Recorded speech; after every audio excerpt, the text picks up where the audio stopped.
سلام به شما عزیزان، شما رو به کالج حیات نو خوش آمد میگم.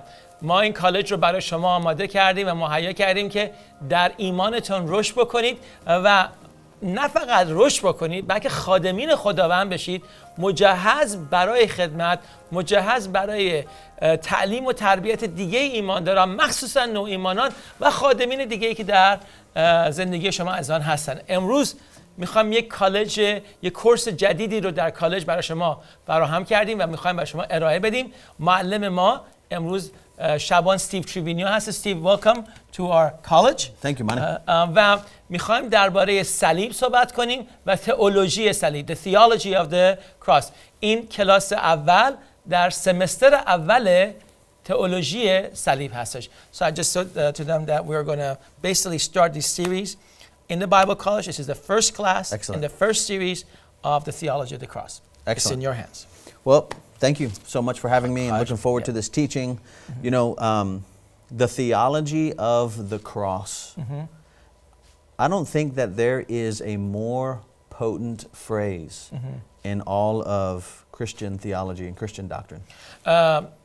در واقع عزیز میگن که هیچ نوع تیتری برای هیچ نوع کلاسی مهمتر و پر اهمیت‌تر و پر محتواتر از تئولوژی صلیب وجود نداره. Without a proper understanding of the theology of the cross, you cannot grow into Christian maturity.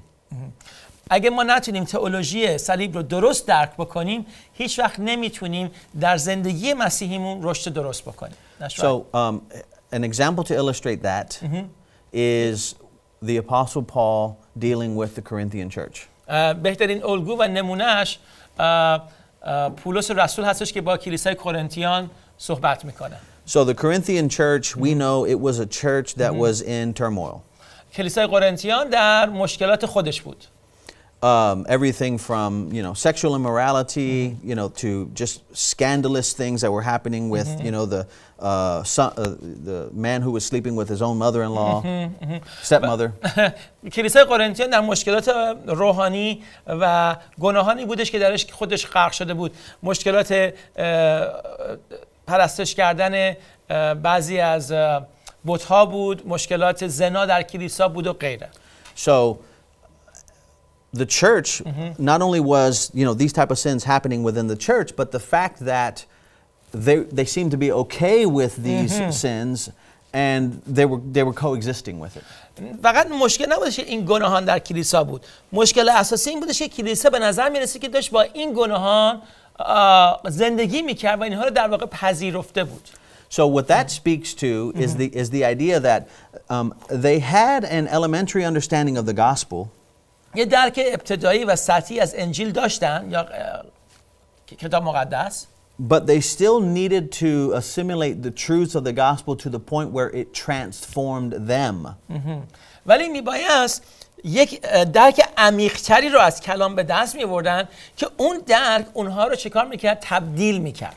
So when Paul finds out about, you know, everything going on, وقتی پولس میفهمه چه اتفاقی در کلیسا داره میفته، he comes in and he has to now step into his apostolic authority. حالا بس وارد چی بشه؟ پوزیشن رسالتش بشه و سعی کنه کلیسا رو نظم بده و هدایت بکنه. To address the immaturity, to address the sin, to bring correction. تا بیاد اصلاح بیاره، رشد بیاره و تنبیه و اصلاح رو بر کلیسا وارد بکنه. So notice his words. بیایم به کلمات پولس نگاه بکنیم. If you would read 1 Corinthians chapter 2 verses 1 and 2. اول قرنتیان فصل دوم آیات 1 و 2. 1 Corinthians chapter 2 verses 1 and 2, correct? Yes. Okay. و من ای برادران چون به نزد شما آمدم با فضیلت کلام یا حکمت نیامدم، چون شما را به سر خدا اعلام می نمودم، زیرا عزیمت نکردم که چیزی در میان شما دانسته باشم جز عیسی مسیح و او را مصلوب.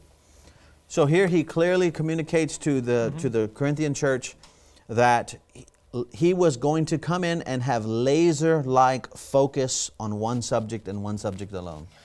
گفتش که هی من اومدم اینجا فقط روی یک سوژه و یک سوژه خیلی به خصوص متمرکز بشم، با شما صحبت کنم. Jesus Christ and Him crucified. عیسی مسیح و مسیحی که او مصلوب شده هستش. Now, That's interesting. Jesus Christ and Him crucified is not, it's not the usual way of us explaining Christian doctrine. مسیح مصلوب شده یا مسیحی که مصلوب هستش معمولا اون نحوه و شیوهی نیستش که ما انجیل رو میخوایم به دیگری خیلی شرح بدیم. But for Paul, it was a very intentional phrase. ولی برای پولس رسول یک فریز یا یک جمله بسیار مخصوص منحصر به فردی بودش. One of the things that we're going to discover in this course یکی از چیزهایی که ما در این تعالیم کشف خواهیم کرد is the all-encompassing realm of the cross. It's not just the two wooden intersecting beams. ما معنا و مفهوم صلیب رو به طور کامل درک خواهیم کرد. این فقط دو تا تیکه چوب که در تقاطع همدیگه هستن نیستش. But what we're going to see is that the cross, it captures the entire essence of the story of the gospel. و در واقع درک خواهیم کرد که صلیب هستش که اسانس یا اساره انجیل رو بیان میکنه. Yeah, that is the essence of the cross. Yeah. As we say, it is the blood, the life of the That's the right. the life of the gospel. I like to say that it's the kernel of the gospel. And explain the kernel then. The kernel is it's the core, it's the heart of the matter. در واقع صلیب هسته انجیل هستش. هسته باطنی انجیل هستش که از اون هسته، از اون کرنل، از اون هسته حیات جاری میشه. Now, you know, right before we had our discussion, you did mention an example of a seed having the three That's right. parts. And the kernel being the very core. Do you like to, is it a good time for us to look Sure, at let's that? talk about that. Okay. پس قبل از اینکه ما کلاس رو شروع بکنیم بعدا درباره یک هسته یعنی یک دانه صحبت کرد و دانه‌ای که در واقع شامل 3 قسمت میشه 3 parts. میخوام که درباره اون چند دقیقه صحبت بکنیم. Let's hold our place in Corinthians and let's جای خودتون در قرنتیان حفظ نمایید. let's look in John chapter 12. بریم به یوحنا فصل 12. Okay, I'm going to go right there. And what we see in John chapter 12, we're going to be looking در in یوحنا فصل 12 خواهیم دید. let's start at verse 23. 12:23 با همدیگه این رو خواهیم خوند. You want me to read that? Well, and before we do, I want Okay. you to notice something because I find this especially interesting from Jesus, what he says here. و میخوام که خیلی دقت کنید که عیسی مسیح در یوحنا 12 23. یوحنا 12:23 چه چیزی رو مسیح میگه؟ Now read just 23. I will. Okay. عیسی در جواب ایشان گفت ساعتی رسیده است که پسر انسان جلال یابد. The hour has come ساعتی رسیده است for the Son of Man to be glorified. که پسر انسان جلال Now, یابد. what was Jesus referring to there? اینجا عیسی مسیح درباره چه نکته‌ای صحبت میکنه؟ What hour was he referring to? چه ساعتی هستش که داره درباره اون صحبت میکنه؟ In your opinion? His death. Yeah. ساعت مرگش، ساعت موتش. He was talking about going to the cross. درباره رفتن به بالای صلیب داره صحبت میکنه. You're right, and he glorified. He says He his was glory. talking about being paraded through the streets, publicly humiliated. داشت درباره اینکه در جلوی تمام اورشلیم رژه خواهد رفت به عنوان یک اسیر، به عنوان یک زندانی، به عنوان یک کتک خورده و مصلوب شده. He was talking about experiencing the most intense pain that he would ever experience in his human body. درباره درد شدیدی که تجربه میخواست بکنه، دردی که واقعا ما برای تصور من و شما هستش. The disciples being devastated, his mother being devastated. و رسولان ضربه های شدید خوردن، مادرش ضربه روحانی و عاطفی شدید میخوره. Mocked and spit upon. به صورت و جلوهش کتک زده شده، توف و لعنت شده. And then lifted up on the cross, hanging naked for all the world to see. و آویزان شده از صلیب، لخت و عریان برای تمام دنیا که او را ببینن و مسخره کنند. And how does he define that? و حالا که تمامی این رو شرح میدادیم، چگونه عیسی مسیح این فاجعه رو شرح میده؟ The hour has come ساعتی رسیده است where the Son of Man که پسر انسان is going to be glorified. جلال خواهد Now, یافت. if that's me, اگه من و شما باشیم، I'm not describing that hour as being glorified. من نمیام اون ساعت رو به عنوان جلال استفاده کنم. You know? Yeah, that's right. I won't do that. We're defining it as the hour has come for me to be beaten up. The hour has come for me to be humiliated. The hour has come for me to be tortured. Absolutely. اگه من و شما بودیم میگفتیم ساعت رسیده که در باد تمسخر قرار بگیرم، کتک بخورم، مصلوب بشم، ضربه بگیرم، شرمنده بشم، مجروح بشم و نابود بشم. So what we see here is that Jesus is giving a profound revelation. اینجا مسیح داره یک مکاشفه بسیار عمیقی رو عملاً انجام میده. He's talking about the non-linear nature of the gospel. That's interesting because I have to translate that non-linear nature. Can you explain that a little bit so I can explain it to them? He's talking about how it's not a straight line, essentially.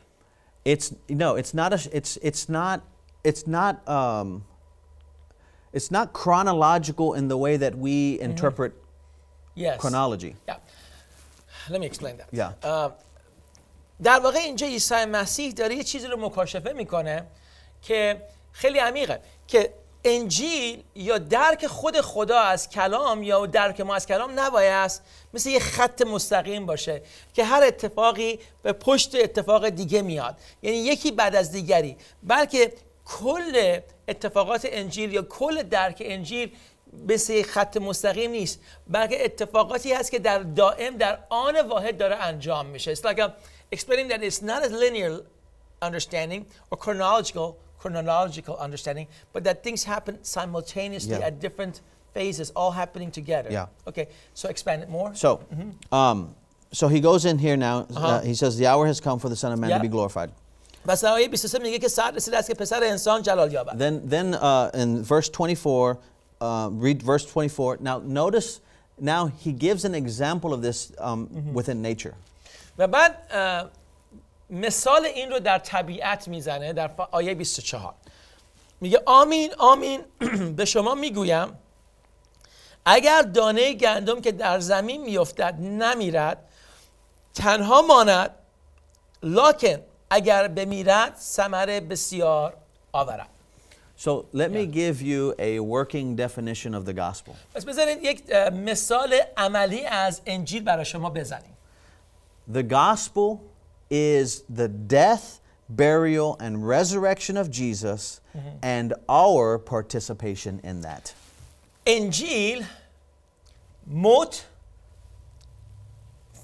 دفن و رستاخیز عیسی مسیح و سهیم شدن ما با موت و دفن و رستاخیز عیسی مسیح. Yes, that's pretty profound. And that's a very important thing to understand. Let me just state that as like a point that they need to write. I mean, let me just پس عزیزان میخوام اینو یادداشت بکنیم. I want you to write down.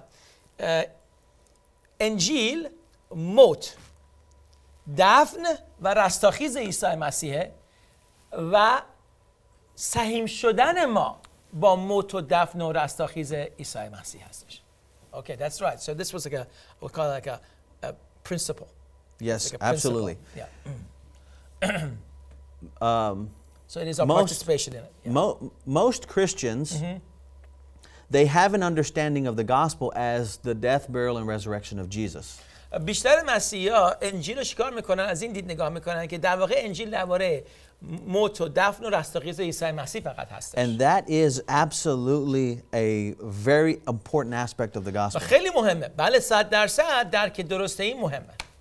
But if you fail to assimilate the latter truth of our participation in it, ولی اگر موفق نشیم که ما هم در این سهیم هستیم، then all you will have is religion. تنها چیزی که براتون باقی میمونه شریعت و مذهب هستش. And not true transformation. ولی هیچ نوع تبدیل و عوض شدن ما به انجام نمیرسه. That's absolutely true. So transformation only comes from participation. That's right. So let's make that a second point that I like them to say. پس تغییر و تبدیل ما فقط وقتی انجام میشه که ما در صلیب سهیم میشیم. So transformation only happens when we participate in the cross. That's right. Okay. So the work of the Holy Spirit پس کار روح القدس is to invite us into the story of the cross. که ما رو دعوت میکنه که ما در داستان صلیب وارد بشیم. And we're going to talk about that more in depth and some in further lessons. آمین. بیشتر درباره این صحبت خواهیم کرد. So the grain of wheat. So این دانه گندم چیه؟ Because we talk about the kernel. When you look at a grain, پس وقتی که به یه دانه گندم نگاه میکنید، it exists in 3 parts. شامل 3 قسمت خواهد بود. So when we actually see a kernel of a grain of wheat, it has 3 parts. If you sliced that in half, اگه ما این دانه گندم رو از وسط نصف بکنیم، you would see 3 distinct layers. 3 لایه بسیار منحصر به فرد رو خواهید دید. And the first layer is the shell. اولین لایه چیه؟ پوسته. The outer skin. در واقع پوسته برونی دانه هستش. And you can say that represents the flesh. و این نماینده چیه؟ جسم ما انسان ها هستش. And then you have the meat. و بعد گوشت یا در واقع میت یعنی گوشت هسته هستش. This is the layer that's just underneath the shell. که در واقع درست زیر پوسته هستش. And that represents the soul. ولی نماینده روان انسان هستش. And then you have the innermost portion which is the kernel. و بعد هسته درونی وجود داره. And within the kernel is where the life exists. و در هسته درونی هستش که حیات نهفته شده. There's a miracle within that kernel. و یک معجزه در درون اون هسته قرار داره. It baffles science how this works. حتی دانشمندان نمیتونن واقعا شرح بدن چگونه یک دانه هسته دانه میتونه اینقدر حیات درش نهفته باشه. You know that you can go into an Egyptian tomb and you can pull out seeds that are thousands of years old and they still grow. And you still drop them in the ground and they still work. آیا میدونستین که میتونه یه دونه دانه گندم رو از معبدهای فراعنه مصر بیارید بیرون که انجام دادن و این دانه هسته رو بکارید بعد از 3000 سال 4000 سال و هنوز جوونه میتونه بزنه. That's unbelievable. And I think it's because God in his profound wisdom he found a way to hide the mystery of the gospel even within the elements of creation. به خاطر این هستش که خداوند با حکمت عمیقی که داره موفق شده یا توانایی داشته که در واقع این چیزهای عجیب انجیل رو یعنی حیات نهفته انجیل رو به یه شکلی به یه نحوی در درون یک هسته خلقت خودش قرار بده که یه سمبولیزمی باشه از خود داستان انجیل. So notice what Jesus teaches, the grain of wheat falls. پس عیسی مسیح اعلام میکنه که یه دانه خردل علنا میفته. And then it goes into the ground and it's buried. و بعد وارد زمین میشه و بعد دفن میشه. And then it resurrects. و بعد رستاخیز پیدا میکنه و از جوانه میزنه. So you see the 3 aspects of the gospel. پس هر 3 اصول یا هر 3 اصل انجیل رو دارید میبینید. The letting go, the releasing, that's the death. مردن یعنی رها کردن و افتادن. The entering into the ground, that's the burial. و بعد دفن شدن. And then the rising up and breaking the surface, that's the resurrection. و بعد رستاخیز. That's right. Now, in the burial phase, در زمانی که ما در دفن هستیم, that's when we see the work of transformation happen. زمانی که ما در درون زیر زمین هستیم دفن شدیم جایی هستش که ترانسفورماسیون یعنی اون تغییر و تبدیل در ما داره انجام میشه. Because what happens is that when that kernel goes into the ground, وقتی اون دانه به زمین میفته, when you watch this on slow time-lapse photography, وقتی که اگر دیده باشید بعضی وقت این رو فیلم برداری کردن با سرعت خیلی کم که طرف بتونه ببینید دانه داره یواش میفته. What ends up happening is the seed itself breaks. When it hits the ground. No, when it's in the ground and it's been there for a while. I see. It breaks. That's the transformation. I see. اگر نمیدونم تا به حال نگاه کردیم فیلم هایی که از رشد یک دانه داده شده. اتفاقا سعی میکنیم که در این برنامه یکی از این فیلم ها رو مونتاژ کنیم بگذاریم. اینکه دانه وقتی که در زیر زمین دفن شده وقتی که میخواد رشد بکنه پوسته دانه میشکافه، باز میشه، it breaks و بعد جوانه میاد بیرون. That's right, it breaks. And then what happens is then the life that is within is now released. و اون حیاتی که در درون اون شخصه یا در درون اون هستش رها میشه. So what did I say earlier? The outer shell that breaks, what does that represent? The flesh. پس اون پوسته برونی وقتی میشکنه علنا نشانه ای هستش از موت انسان. That's like death. That's right. So here's the principle. پس این اصله. You will experience the life of the inner man, which is the spirit. شما حیات اون انسان درونی رو تجربه میکنید to the degree that you experience the brokenness of the outer man. تا حد و مرز و مرتعی که شما شکسته شدن یا شکافته شدن انسان برونی رو تجربه میکنید. So this is an event that is happening simultaneously. این دو تا اتفاق در آن واحد دارن انجام میشن. As your flesh is being broken, در همون زمان و مقطعی که داره جسم شما شکسته میشه، the strongholds of the flesh, اون اسارت ها و قلعه های زندگی جسمانی ما فرو میریزه. you see, it's within our flesh is where Satan has his stronghold. در جسم ما هستش که شیطان قلعه های خودش رو و اسارت های خودش رو بنا میکنه. The life of sin is within the human flesh. حیات گناه در جسم انسان نهفته شده. Now think about this. میخوام درباره این فکر بکنید. The historical cross, صلیب تاریخی، the act of crucifixion, در واقع خود عمل چیست؟ مصلوب شدن. what was its purpose? هدفش چی بود؟ It was invented by the Pax Romana, by the Roman Empire. در واقع علنا رومیان این رو اختراع کردند And it only had one purpose. و فقط یک هدف داشت. To destroy the flesh of a man. که جسم یک انسان رو نابود بکنند. Yes, exactly. And break it essentially. Yeah. So, the death, burial, and resurrection of Jesus and our participation in it, as the cross does its work of breaking us on the outer man, it simultaneously does the work of releasing the Spirit of God on the inner man.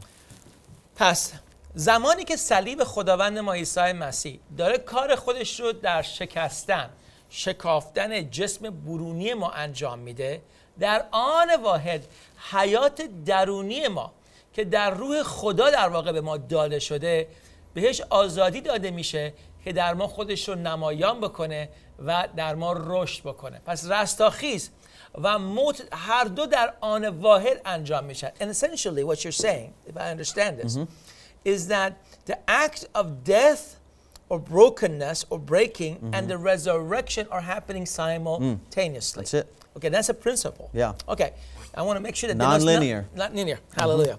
بنابراین میخوام اینو یادداشت بکنم. I want you to write this down. میخوام یادداشت کنیم که رستاخیز ما our resurrection در آن واحد در همان زمانی اتفاق میفته که داره موت ما تجربه میشه، نه یکی بعد از دیگری، بلکه در آن واحد در همون مقطع زمانی.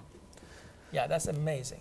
So, but you know when, okay, and I may say this because I understand what you're saying. I really, من درک میکنم ایشون میگه. ولی I have a question. okay. Because when you look at the gospel message, it looks like Jesus' resurrection happened after the death. It did. Now, So it's going to be hard for our students to say, well, that was linear. but what you have to understand is that Jesus, he was already dead to himself. So he was already experiencing that truth in the spiritual realm. He was already experiencing that process in his soul. This is why he could turn to his disciples and say, if you want to follow me, you must take up your cross daily. So what Jesus is explaining is that, and this is what's hard to understand about the gospel, is that it is both a one-time event and an ongoing, continual event. Okay, let me say, because that was a question I raised for you. So let me say to them what the question is that I asked you and how you answered it. And explain how it is a physical event. It's the physical event of Calvary, but it's also the ongoing event Okay. that's perpetual. من سوال کردم از برادر، گفتم ببینم ما که دانشجویان کلام هستیم میتونیم بگیم که نه ببین برادر، عیسی مسیح روی صلیب میمیره، دفن میشه و بعد رستاخیز پیدا میکنه، پس بنابراین این اتفاقات بعد از همدیگه میفته. چرا شما میگید که در آن واحد میفته؟ و برادر جواب رو داد و این نه که برای مسیح اون آردی، یعنی به نسبت به خودش مرده بود، یعنی مسیح موت رو تجربه کرده بود روحاً، چون در فیلیپیان 2 میگه هی مسیح با اینکه فرزند خدا بود در واقع تصمیم گرفت که همه چیز رو کنار بگذاره و بمیره، بنابراین موت رو تجربه کرده بود. در واقع میدونست که موت چی هست و چون موت رو تجربه کرده بود رستاخیز رو هم تجربه کرده بود. بنابراین میتونه به رسولانش بگه که وقتی بالای صلیب میره علنا جلال رو اونجا هم پیدا میکنه، به نحوی که اینجوری میگیم که موت هم یک تجربه یک دفعه هستش، ایونت، یعنی یک تجربه یک دفعه هستش، هم یک تجربه دائمی هستش. یعنی دفن شدن، مردن و دفن شدن و رستاخیز هم میتونه یه اتفاقی باشه که یک بار انجام میشه در زندگی یک شخص مثل مسیح، و هم یه اتفاقی که داره دائما انجام میشه روزمره. So it is essentially about something that is happening one time, and it's also happening daily in the life of us. So this is essentially, to me, is an important aspect of understanding the gospel. So here are the theological here's the theological language for what we're talking about. Justification, which is the one-time event. پس در واقع میخوایم که این رو به این شکل تقسیم بکنیم. Justification یعنی عدالت، وقتی که در یک زمان و یک مقطع به دست میاد. And sanctification, which is the ongoing process. و در واقع درک اون عدالت یا به دست آوردن درک. I usually use sanctification in the understanding of understanding our place, understanding. That's part of it, yeah, because participating in it. Right. Let's put the word participation. Is that better? More sanctification, because I remember in Farsi the word is not. I think what we settled on was that it's transformation. Transformation. و بعد تغییر و تبدیل، یعنی سهیم شدن ما در عدالت یا تغییر و تبدیل ما به خاطر عدالتی که به دست اومده در واقع داره انجام میشه. So justification is a one-time event. This is the transformation is the ongoing participation in the truth of our justification. So as we are wrapping up, let me wrap this up. خب عزیزان، پس میتونیم بگیم که عدالت یعنی به دست آوردن عدالت، یعنی نجات، یک اتفاق یک دفعه‌ای هستش. وقتی شخص ایمان میاره به عیسی مسیح و میگه هی من ایمان آوردم، این عدالت یک اتفاقه، یک زمان و یک مقطعی به خصوص داره.